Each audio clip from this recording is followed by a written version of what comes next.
বসবো স্যার? হ্যাঁ বসুন। এই নিন স্যার আমার বায়োডাটা।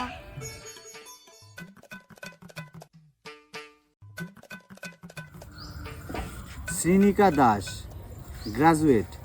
বাহ, রেজাল্ট তো খুব ভালো। अच्छा হ্যাঁ স্যার, তা আপনি আমাদের কোম্পানিতে চাকরি করতে কেন চাইছেন? শুনলাম আপনাদের কোম্পানির স্যালারিটা অনেক ভালো ঠিক আর ডিউটির সময়টাও অনেক কম, তাই আমি আপনাদের কোম্পানিতে জয়েন হতে চাইছি। समझ गया ও, ক্লেভার গার্ল। যাক, কাজের কথায় আসা যাক। তা আপনি এমন কিছু একটা করে দেখান যাতে আপনার চাকরিটা আজকেই কনফার্ম হয়ে যায়। স্যার আপনার কাছে দুটো 500 টাকার নোট আছে? থাকলে দিন। হ্যাঁ আছে।